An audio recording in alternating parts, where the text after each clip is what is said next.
დღეს 19 დეკემბერია და თბილისსა თუ სხვაგან უკვე ამღერდნენ და მღერიან. ალილო შობა თენდება, შობა 6 დღეში თუ 7 დღეში თენდება და რასაკვირველია მათ აქვთ უფლება რომ იმღერონ, თუმცა ჩვენც გვაქვს უფლება რომ არ გვემღერებოდეს იმ ქვეყანაში, რომელსაც ამდენი და ამდენი პოლიტპატიმარი, ამდენი და ამდენი სინდისის პატიმარი ყავს, არავის არ ვამუნათებ, რასაკვირველია თუ გემღერებათ, იმღერეთ, მაგრამ ისიც უნდა გაიგოთ, რომ სიმართლეა რაც თქვა დღეს პატიმრობიდან განთავისუფლებულმა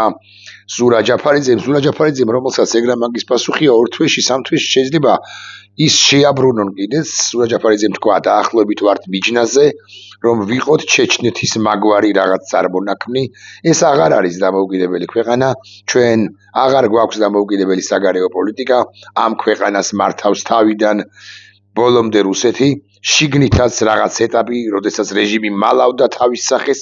ეს ეტაპი გადავლილი აქვთ და ეს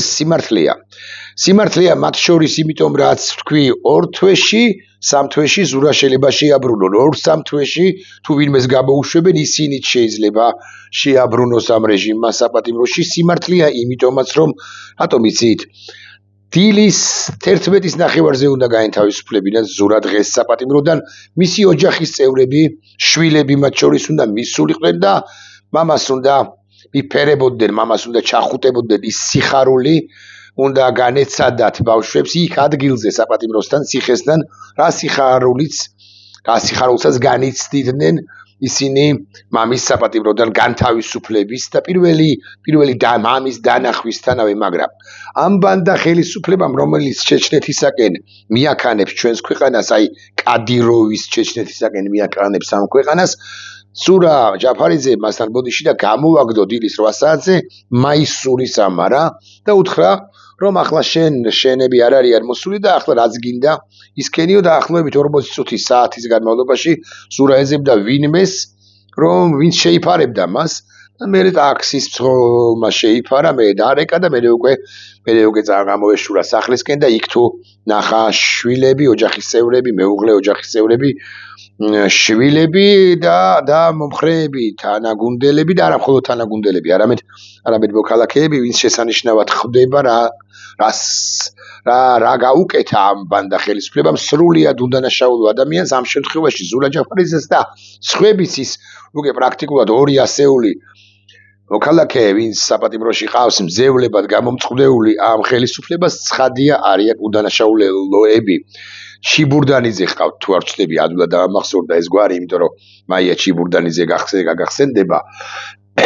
კაც და აქედან გამომდინარე ეს დასავიწყი გვარი არ არის. ამათ დეპუტატი თუ არ ვწდები, სოზარ სუბარი ბანდიტის პარტიის, ეგრეთ წოდებული პარტიის წევრია. დღეს ამ ჩიბურდანიძე, მაგრამ სახელი არ მახსოვს, ბრძანა ამგვარი რამ, რომ ეს ენიო ვინც რუსთაველზე არიან, ცხადია არიან დახელფასებულებიო, აბა ესე ჯიუტად წამოსდა ქალს დეპუტატად წოდებულს ასე ჯიუტად რატომ დგანანო, მე ეცადა გადაკეთებას და თქვა რომ ცხადიაო დახელფასებულები არიანო და ცხადია არც სწორი მოთხოვნები არ აქვს, საერთოდ რა სიტყვენო, კარგად ვერ გამირკვევიაო, მაგრამ თავარი ამ წინადადებაში აკითხავთ იყო ის, რომ ჩვენ თურმე მისეული სიტყვით რო თქვათ, თურმე ვიზიტელი ვართ დახელფასებულნი. ზურა ჯაფარიძეს მისი აზრით დახელფასებული იყო deep state-ის მიერ და ჩვენს ჰამლეთ გუნაშვილი რო ყოფილიყო ჩვენს გვერდით, ცოცხალი რო ყოფილიყო ეს კაცი, მასზეც ვინმე ჩიბურდანიძე ეს დეპუტატი დაწოდებული იტყოდა რომ ჩვენ დახელფასებულები ვართ. რაღაი ჩეჩნეთი ვახსენებ, არემ ერთ სიტყვასაც ვიტყვი, ძალიან მნიშვნელოვან სიტყვას, თუ არ ვწდები ლიტვაში და არ ვწდები, ლიტვაში გაიმართა შეხვედრა, მერაბ ჩუხუა არის ესეთი ძალიან დიდი მცოდნე ჩვენი რეგიონისა, ჩვენი ქვეყნისა, კავკასიის რეგიონისა, ზუსტად გამსახურდიას ხელისუფლების წარმომადგენელი, პირველი კანონიერი ხელისუფლებისა. ის შეხვდა ახმედ ზაკაევს. ახმედ ზაკაევი პრაქტიკულად ბოლო არ მინდა შემეშალოს იმ დიდი ჩეჩნეთის, დიდი ჩეჩენსკაია რესპუბლიკა იჩქერია, ჩეჩნეთის რესპუბლიკა იჩქერიის წარმომადგენელთაგან, ვინ არ მოკლა რუსეთმა, თუ დავიდან დაწყებული, მასხადობით გაგრძელებული და კიდევ ბევრი მოკლა და ახმედ ზაკაევი იცით თქვენ რო წლების განმავლობაში ცხოვრობდა და ახლაც ცხოვრობს მაღალი ალბათობით ბრიტანეთში შესაძლოა სხვაგან და ახმედ ზაკაევი არის კაცი ბრგე, კაცი რომელიც ცდილობს რუსეთს შეუქმნას პრობლემები, მერაბ ჩუხუა შეხვდა მას საქართველოს კანონიერმა ხელისუფლებამ უზენაესმა საბჭომ ზვიად გამსახურდიას დროინდელმა და იჩქერიის ლიდერმა გააფორმეს მემორანდუმი თუ ხელშეკრულება თანამშრომლობის შესახებ. მე მაინც და მაინც ოპტიმისტურად არა ვარ განწყობილი და არ მინდა გამომივიდეს ისე რომ აი იჩქერიის განთავისუფლება დღე-დღეზე მოხდება, რასაკვირველია კადიროვი დასამარცხებელი, მაგრამ კადიროვი დამარცხებაში, როცა რუსეთის იმპერია ჩამოიშლება, ან მის საკუთარ იმპერიულ ზრახვებზე აიღებს ხელს, ან აღებინებენ ხელს. ეს ძრო კი დადგება, ბარემ ერთი რეპლიკას და დავამთავროთ. იცით თქვენ რომ უკრაინას გადასცეს 90 მილიარდი ევრო, ოღონდ ეს არ არის გაყინული რუსული აქტივებიდან, ეს არ უნდა შეგვეშალოს. გაყინული რუსული აქტივების გადაცემაზე მიზეზთან გამო ვერ მოილაპარაკა ევროპამ, იქ არის რამდენიმე პრობლემა, უნგრეთის პრობლემა, არის ბელგიის პრობლემა, სხვა პრობლემებიც არის, რომელზეც ახლა თქვენი ცნებართვით არ დავწვრილმანდები და თუ შესაძლებლობა მოგვეცემ ამაზე უფრო ვრცელ ვიდეო